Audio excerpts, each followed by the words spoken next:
Parafam. Here we are again, back at it. And as always, it's your boy, Joe Hinton. Hey, hey, y'all, I'm Candace. What's up? What's up? We're back. Back Yes, at we're it back. again, man. We're back. Yeah, we're always excited to sit down and talk to you guys. We're hoping that you've really been enjoying all the content that we've been putting out.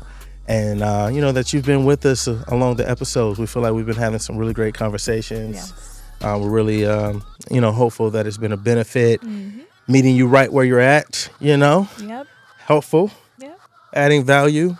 As always, we're encouraging everybody to send us the comments, Yes. get in those DMs. Yeah, we want to know what you think. We want to know how you feel.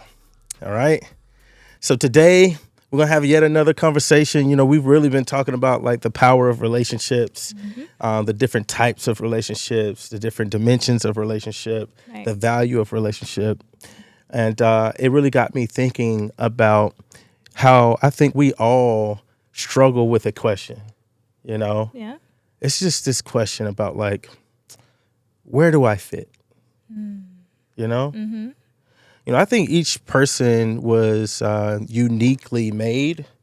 The personality of who you are, your gifts, your talents, the quirky things about you, the things that are apparent to people, but the idiosyncrasies that only you know, Yeah. right? Yeah. And there's this deep part of us that wants to share these different dimensions of who we are. It's the things that are overt in your personality and even aesthetically and all that type of stuff. Yeah. But it's also the things that live in our mind and our soul, the spirit of who we are. Once again, the unique combination of our talents and the way we think and our personalities and how we express ourselves. And I think every single person that lives is longing to figure out, like, where do I fit, Yeah. Yeah. Where's that space and that place that I can bring the totality of who I am and it just makes sense, Mm-hmm. I mean, that really comes down to your community, your tribe, right? Yeah. And I think there's nuances to this, like even if it's not the totality of who I am, like every single aspect of who I am fits, but at least it feels like the uniqueness of who I am, like it's almost like the image that I have in my mind is almost like a Tetris grid, the game Tetris, like, Yeah. the different shapes and stuff and figuring out like, oh, if I make the shape this shape and it goes right in the boom, it's the perfect thing that completes a thing. Yeah. I think we're all trying to figure out where to fit us as a peg into some type of puzzle, Yeah. right? That's true. So let's talk about like that deep longing on the inside, like the uniqueness of who we are and whether it's, overt and loud or even the secret voice that's on the inside of us that, has the narrative of how we really feel when we haven't found the place that we fit Yeah. in, Yeah.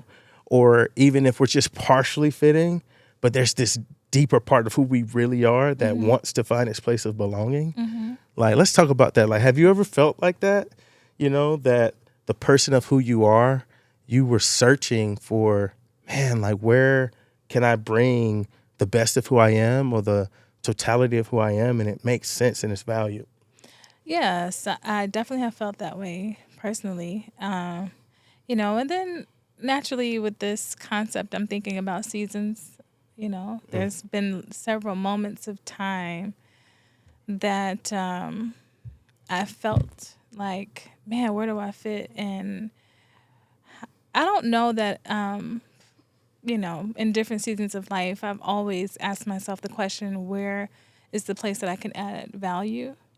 I feel like that's something that, has been more of a question in more adulthood, of course, going into professional spaces and, serving in the community, church environments, and in friendships and relationships. Like, you're looking for people that can identify with being kind of in the same rhythms of life and can sympathize and empathize with just kind of where you are, you know.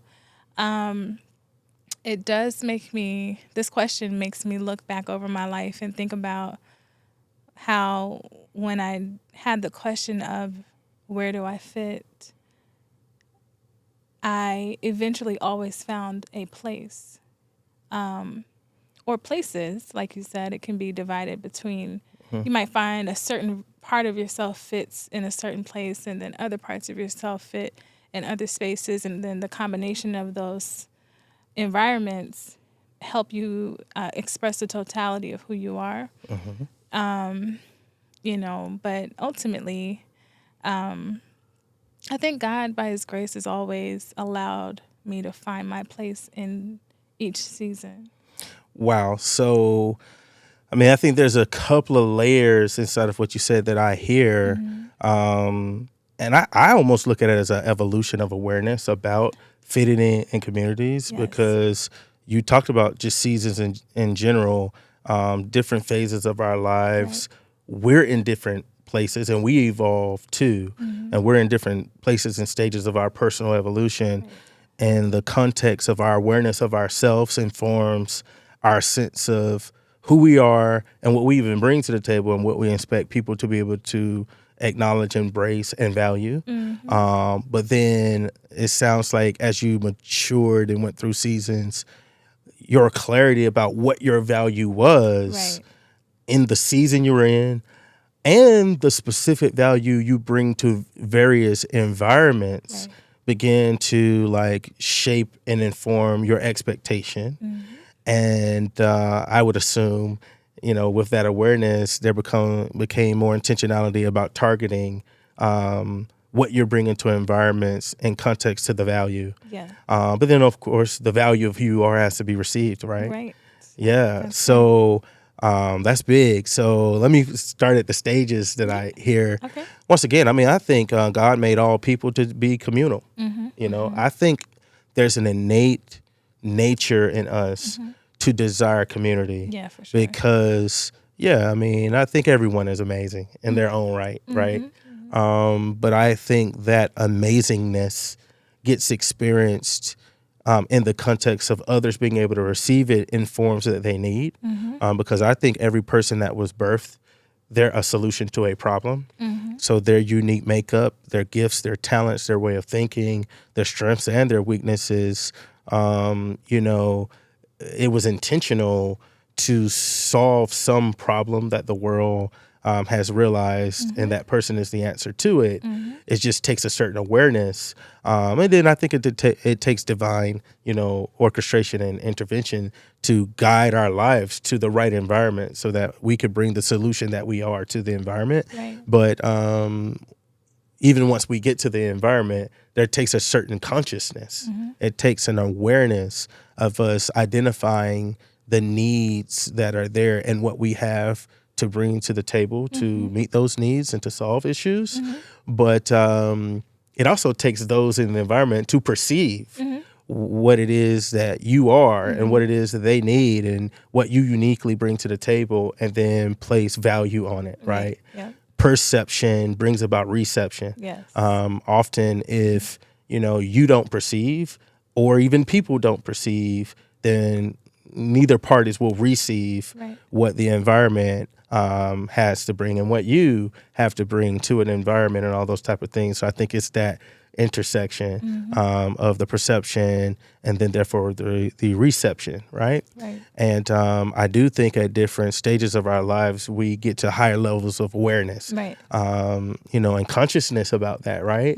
But I think at our younger stages, and when I say young, I don't even just mean in age, it's just in inner maturity. Immaturity. And awareness. We just in general are looking for an environment that makes us feel valued and, that who we are is appreciated and we can kind of bring our authentic self. Right. I too think that as I have gone through different seasons, I became a lot more aware of the intricacies of who I am and then how that impacts environments and then what environments need and or want, Mm-hmm. and then how to place like what I bring to the table to those environments. Mm-hmm. And sometimes it was intentional efforts to bring things that I knew environments absolutely wanted. Mm-hmm. But sometimes it was intentional efforts to bring things to environments that I felt the environment needed, whether Mm-hmm. they thought they needed it or Or not, not. Yeah. right? Yeah. To bring about, you know, the totality of something that is necessary or that's needed, right? Because I think we're all parts of a whole, right? I think we exist to be a part of a whole thing, a whole environment, a community, a culture, right? An ethos, and the flow of that ethos, the atmosphere of that ethos, you know, the temperament, you know, the temperature Yeah. of environments and spaces, right? Yeah. And sometimes an environment deeply needs you, Mm-hmm. right, to be its best self. Sometimes you deeply need an environment to be your best self, right? You talked about going through different seasons. And you said that you feel like the good Lord has, you can retrospectively look back and feel that you see a trace of, from one season to the next, being led to environments that it was not just happenstance. There was something particular that you either needed for the environment or the environment needed from you. Um, how do you feel like you have coped in real time? How do you feel like you have had the real time consciousness of identifying what a space was, whether it was the right space, and what it is you needed from the space or needed to contribute to the space as you navigated through those environments? When you look back, do you think you were in real time, like quickly, you know, identifying the value of environments and then what you needed from the environment and what you needed to contribute to it? Or do you think it's more in hindsight, you can see like, oh, that's what this season of my life was for, and that's what, you know, this environment brought me, or this is what I brought to that environment? I feel like for the most part, it's almost split. You know, there's definitely seasons where, in retrospect, I can see now how certain seasons of my life developed me in different ways or helped me to understand something about myself. So while you're talking, like, my wheels are turning, and underneath this conversation about community is identity. Yes. You know, it's really having a sense of knowing who you are and developing that sense of who you are. And being Right. in environments helps you to understand more about who you are. You Yeah. learn where you fit and you learn where you don't fit. Yeah, let me say this, and I think environments are powerful because environments bring about two things. I think it's kind of innate to us to find things that are homogenous to us, Yes. whether we consciously know we're doing that or not. Mm-hmm. But then there's this other thing about environments, that environments bring about contrast. Right. Contrast shows the distinguishing or the distinction between things, and it therefore helps clarify identity. And I think the you know, most beautiful things in life have contrast Right. in it, right? Yes. I think good paintings have contrast in it. I think good music has contrast. That's otherwise known as dissonance Right, yeah. in good music and things like that, because it brings about color. Right. When you pair things that have relativity to it but difference in it, and it's the combination of things that have that slight margin and interval of difference Right. that creates a better spectrum and more beauty than it would be had that thing been isolated to itself, right? And so retrospectively, you can look back to the environments that you were in, and you can see the things that were homogenous to you, but you can also see the things that brought about contrast, which further clarified your identity, right? Exactly. Yeah, that's the power of communing with people and being Right. in environments, right? Right. Right. And the time that you invest to learn the lesson you're supposed to learn. Because whether you truly fit in a season or not, you can learn more about where you really do fit. Yeah. You know, it reminds me of for the episode that we did for your birthday, you talked about how knowing what you don't want helps you to identify what you do want. Yeah. And I think the beauty of finding community, or even in the pursuit of community, because it basically within, to me, inside of the pursuit of community, it includes the dance of being accepted, being rejected, being uncomfortable, Yeah. Yeah. you know? Yeah. And while that may not be the way we want to experience things, it is a beautiful experience, like you talked about the contrast, because it helps us to learn something. Yeah, you know what? I was going to pull out of your reference to, my statement about, having seasons of learning what you don't want. Yeah. Well, some of the things that were in my mind when I made reference to that were seasons I did not choose. My life forced me to submit myself and to humble myself to experiences I may not have wanted, Yeah. but those experiences served me because it gave me context and it gave me contrast to who I am and who I wanted to be, and I use those experiences and those learnings for fuel and achievement, right? So what I hear inside your reference of a dance, when you're dancing and you're with a partner, there's some push and some pull. There's some, flowing with the other person and leading with the other person. Right. Like one of my favorite dances is Latin dance, like Right. salsa, merengue, bachata, zouk, all that type of stuff. Right. And I love it because I think it's a perfect metaphor to life. Yes. On how when you're partnering with other people, kind of understanding the roles and knowing how to flow with a person and learn from the person's flow, all while bringing about leadership and form and all these different things. And the more you can kind of flow and kind of mutually submit to each other in moments, you can produce something beautiful, right? Yes. And it's one of my favorite things, right? Exactly. And so it's a good metaphor to life and the experience that you go through in communities if you're open, right? And if a person is rigid about only wanting that which they think suits them or think is homogenous to them, there's a whole education and a kind of a chemistry with the world and a chemistry with life that they will rob themselves of, right? Because they haven't found the environments that really pull something out of them that elsewise nothing else would, right? Yeah. You Exactly. I mean, it makes me think of so many different things.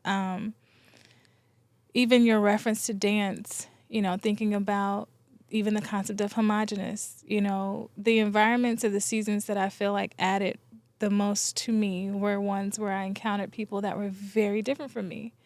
The culture was very different from me.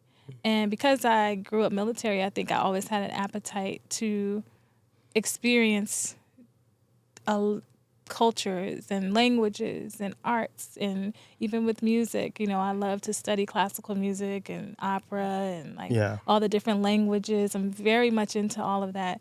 But I think that stems from having a desire to experience other cultures, because I felt like my encountering other cultures added something to me. It added perspective to me, a view of the world that honestly I felt helped me to be able to just relate to more people. Yeah. And I feel like if you have the ability to relate to more people, you can serve more people. Yeah. And you can have more purposeful interactions and engage in different types of community with different people. So when you talked about that dance and, the openness, it helps you to flow.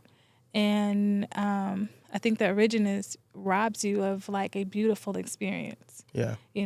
But yeah, it makes me think about like there's so many nuances to community that we could tap into. Yeah. I think it takes a deep level of security to immerse yourself into something that is different from you. Because I think the more secure you are in who you are and the more you're in tune with the true identity of what and who you are, the more you can go into something that is different from you and not get lost all while learning, Right. right? Yep. And I think the moments in life that I've immersed, because I've immersed myself in a number of other cultural things, it made me become more of myself, actually. Right. And but it just made me, you know, my tool belt of relatability and effectiveness and being able to be a joint that supplies something to the environment. That's being that value. Right. It expanded that. Yeah. My ability to bring the value of who I am to a diverse spectrum of environments, right? And consistently remain myself, because these new learnings became a part of who I am. Yep. That I can then go into numerous spaces and provide value, Right. like be a joint that supplies something to that environment. And I think that's the whole point of life. Like, we're purposed to be a part that provides value to a whole of something Yes. in a season and in a time of life. And the more effectively you do that, the more powerful our life can be, Right. the more beauty we can bring Right. to the world and in moments of time, right? And that's what this life is about, the beauty of that, right? Yeah. And us getting to experience one another and bring as much value as we possibly can in moments of time, right? Yeah. Yeah. Yeah. I mean, it makes me think about the need for identity, the need to know yourself, and if you don't know yourself, not be afraid to learn yourself. Yeah, and learn yourself through some of the experiences Right. too, right?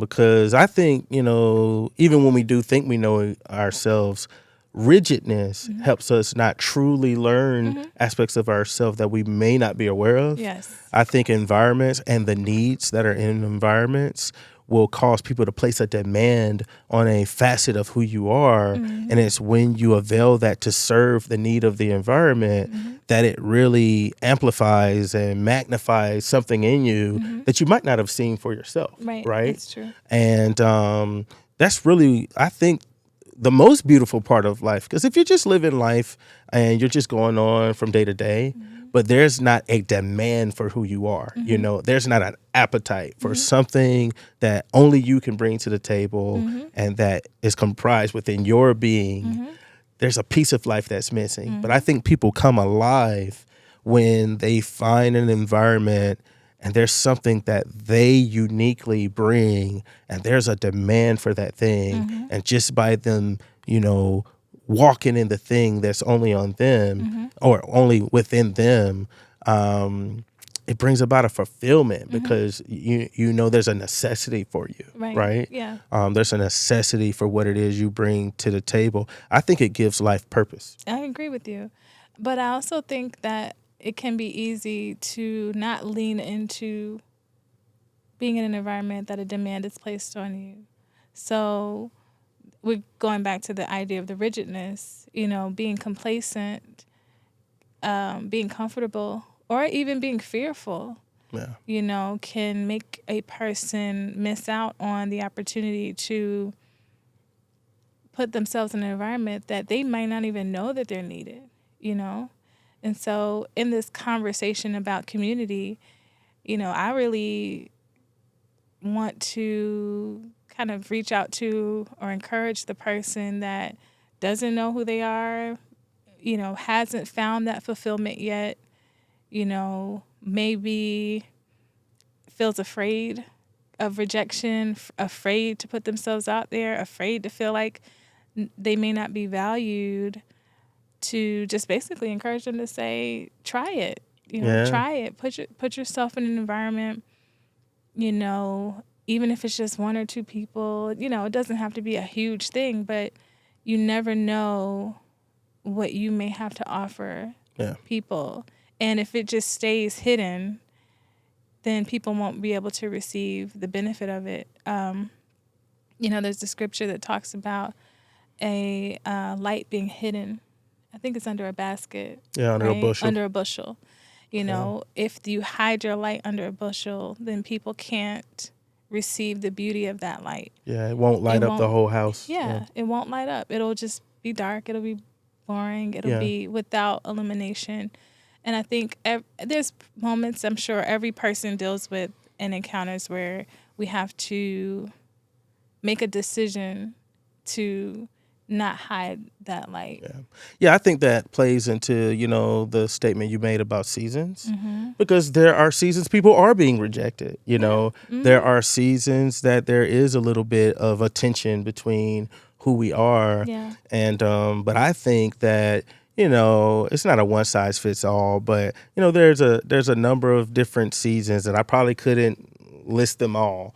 But I think seasons when we don't feel like we found our place, there may be more of an emphasis on you being the process of forming your truest identity. So some of those seasons of being hidden are valuable Yes. because you're still in the process of like really forming and solidifying like who you are Right. as a person. Right. And sometimes overexposure too early can kind of tamper with the sanctity of a what a person or a thing really is, right? Yeah. That's true. But then, you then get into seasons where there's a bit of a demand.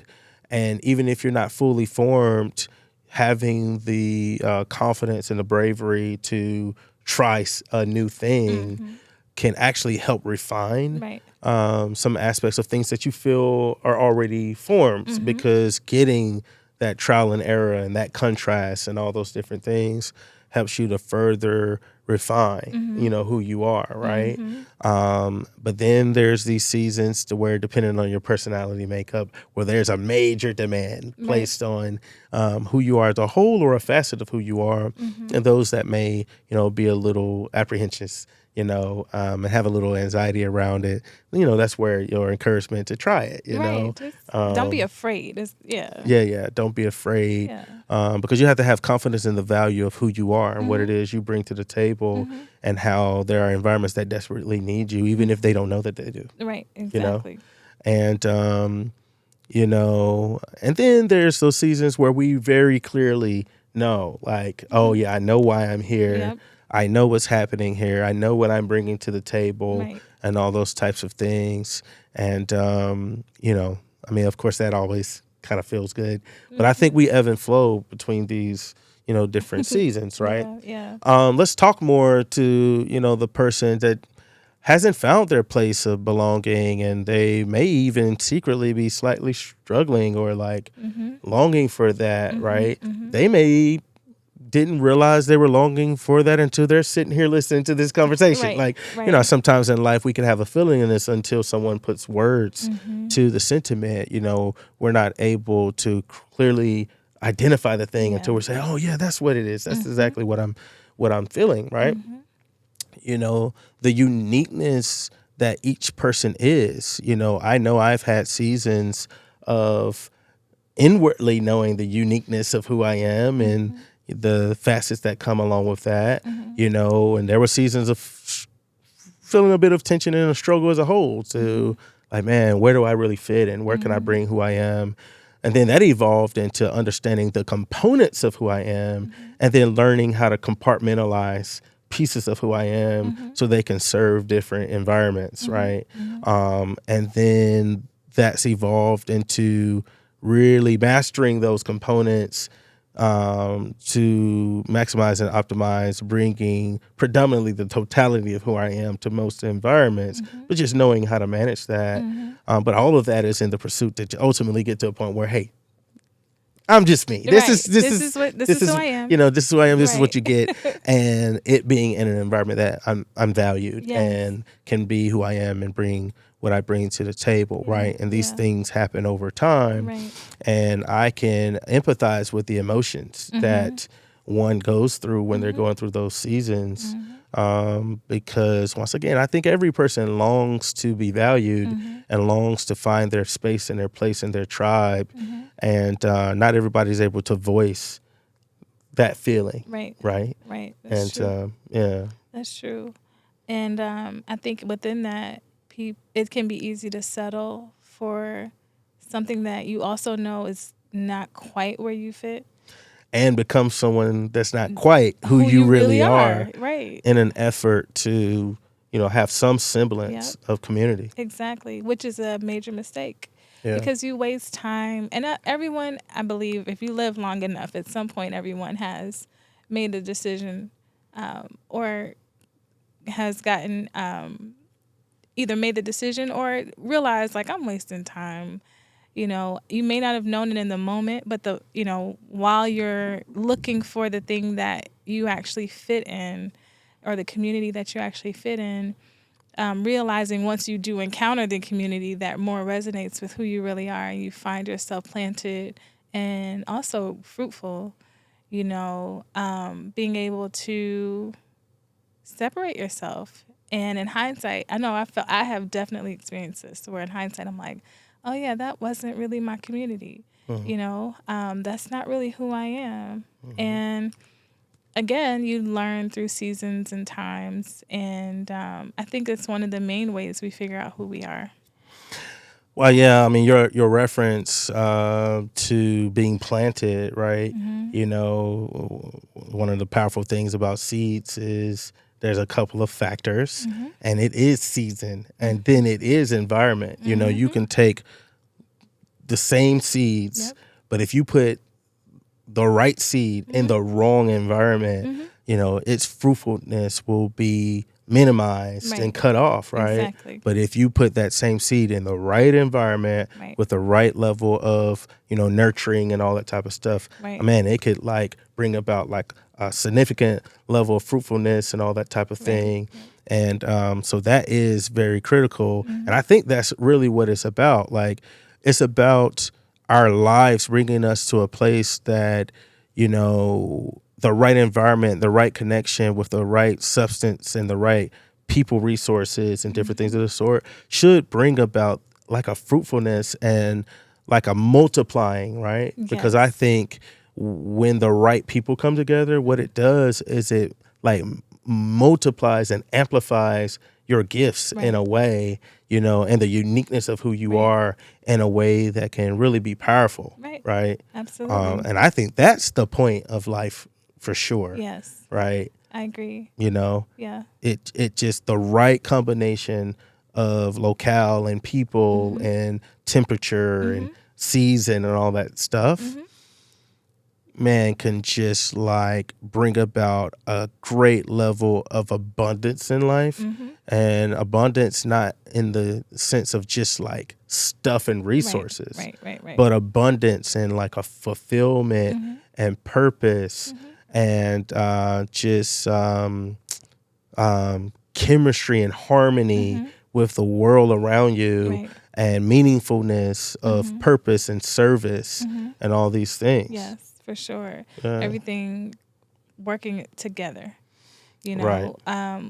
In the idea of talking about the fruitfulness and the abundance, I think you know that you have the right environment when you begin to produce fruit or produce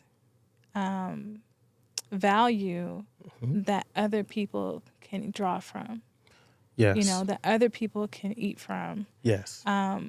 And so the whole time we're talking, I'm thinking about, if you plant an orange tree in New York, it's not going to prosper. That's why it has to be down in Florida. It needs a certain condition. Yeah. You're not going to be able to enjoy that fruit in the wrong environment.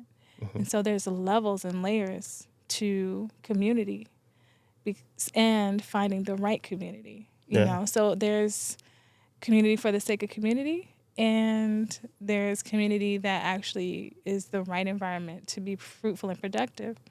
But it makes me think, okay, naturally, or at least for me, when I think of community, I think of like being around people being in my life in a very tangible, physical way. But in the age we live in, people are building relationships and community online. So is it possible to really have a sense of deep identity in who you are? Like, can you get the same benefit from social media engagement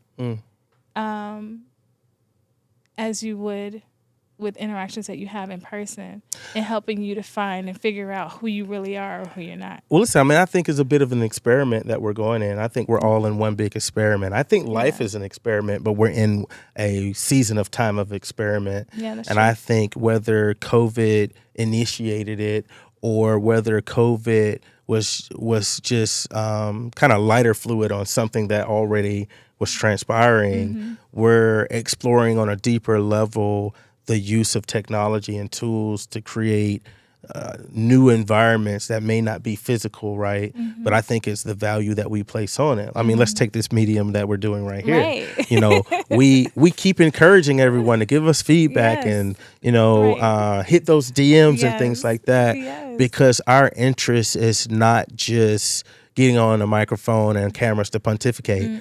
Our interest is actually community and the value exchange with people, Right. because that's what actually means something in life. And we want to be able to assess the value that's actually being exchanged Yes. and truly do forms of community with people, even through this virtual tool, right? Yep. And so it's an experiment Yes. in ways, right? is.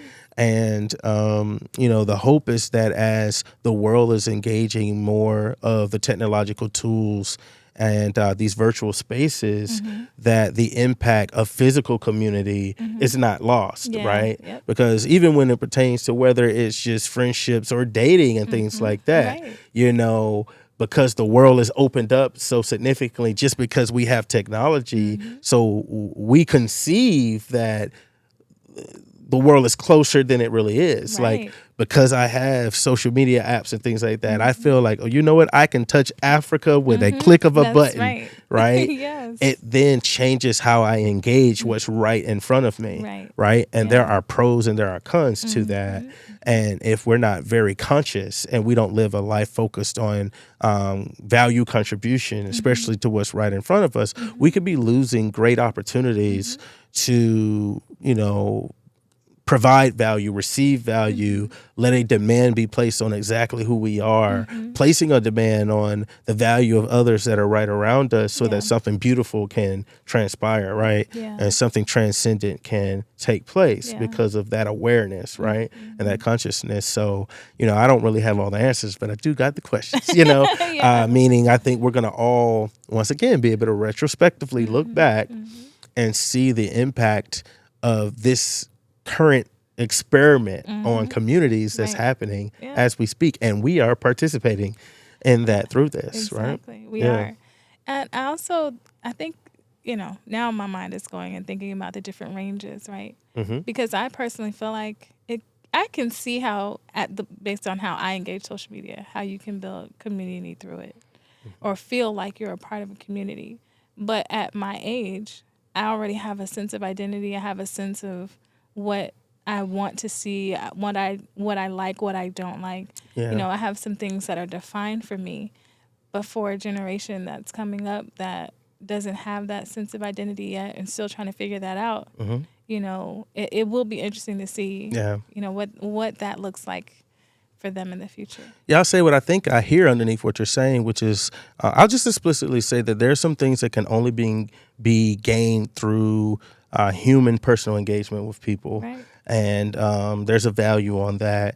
And I think with the right level of having healthy, tangible communities, it then strengthens our ability to do some of these other alternative ways of engaging people because we've received the things that we need, right? It's almost like a lot of organizations have moved to working remote, right? Yes. And it's a great thing, right? But then we see a lot of organizations that are doing a big push towards coming back to office and things like that.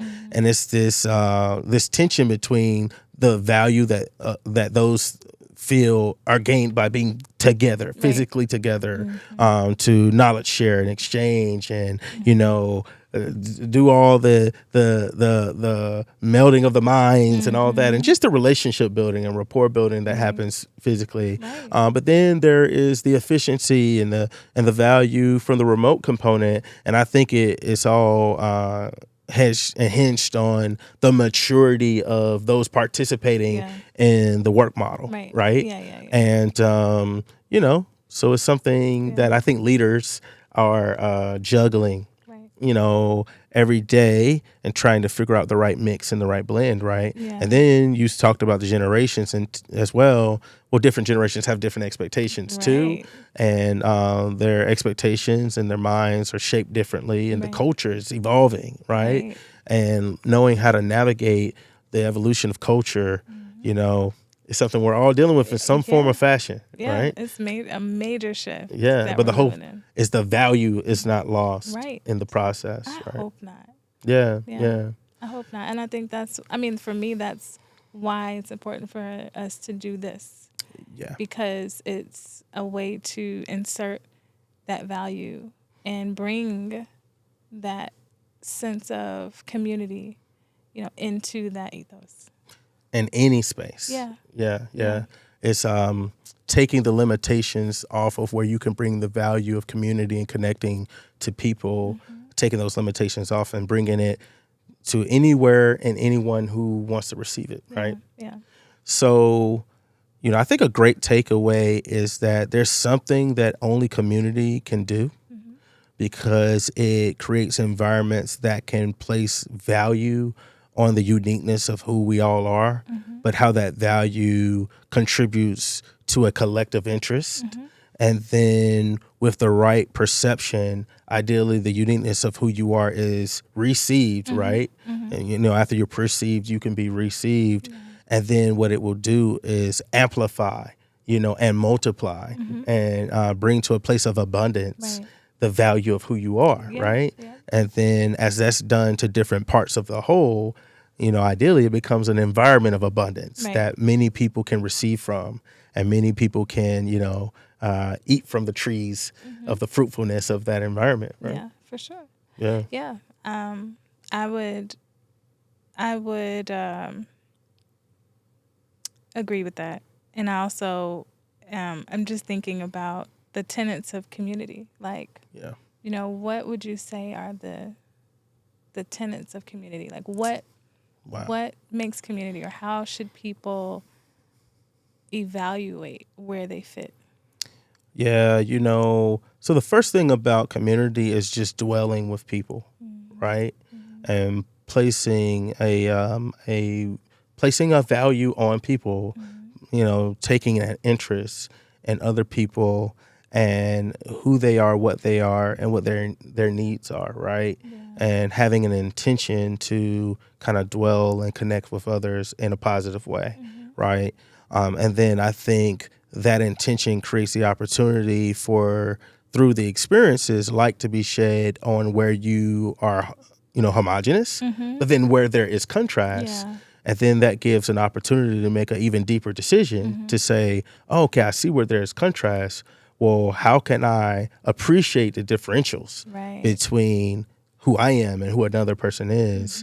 And where can I identify how we're better together than we are apart? Right. Right. Yes. And then that then gives you the education opportunities to say, oh, okay, their difference is going to refine me in this way, but my difference is going to refine them in that way Right. to become a better whole, Yeah. right? Yeah. And as you multiply that across groups of people, like multiple people, then you start building a larger community. And as each person are making these adjustments by, kind of not valuing another person above themselves, but, placing the right level of value on others and deciding what aspect of them yourself you want to give, right? Everyone doing this gives an opportunity to birth culture, Yeah. right? And that's what people want to be a part of, Right. a culture, Yeah. a unified culture. And ideally, it's a culture that makes everyone better, Right. right? Yeah. And I think that gives meaning to life. Like earlier today, we talked about music and Yeah. dance and stuff. Well, that came out of culture. Yes. And I think that's the reason why we enjoy it so much when we're doing it, because we get to participate in Yes. a culture, Yes. and we get that feeling and that, that love and that appreciation Yeah. for experiencing the culture, Yeah. right? Yeah. And I think that's, part of the beauty of life when we become a part of something, because everyone wants to belong, That's true. you know? Yeah. Yeah. So, where do I fit? Yeah. Community, right? Yeah. We want to encourage every person to just evaluate, like, where do I fit? And what's my community? And if I'm searching for it, what are some of the ideas about community you may have even heard in this conversation for you to evaluate? Is there some things right around you that you might not even have recognized it? You may not have perceived it, but maybe through pondering this conversation, your openness to perceive can then also open your hands to receive better. And then the hope is that your environment is also receiving you, the uniqueness of who you are, because we're all a part that I think God has intended to be a part of a whole. Yes. To make each other better. Yeah. We can, live a abundant and fruitful life that really matters. Like, that's what makes life really matter. Yeah, agreed. Man, we're so excited that you guys have the opportunity to be a part of our community. Yes. So once again, hit the subscribe button, hit the follow button. Yes. Hit Join us. Yeah, join us, man. Join the Para family. Hit the DMs. Get in those messages. Yes, we'll welcome you with open arms. We want to hear you. Yeah. Well, hey, we love you, Para fam. It's always a pleasure. And this has been another good one. So we're going to see you. We're out. Peace. Peace.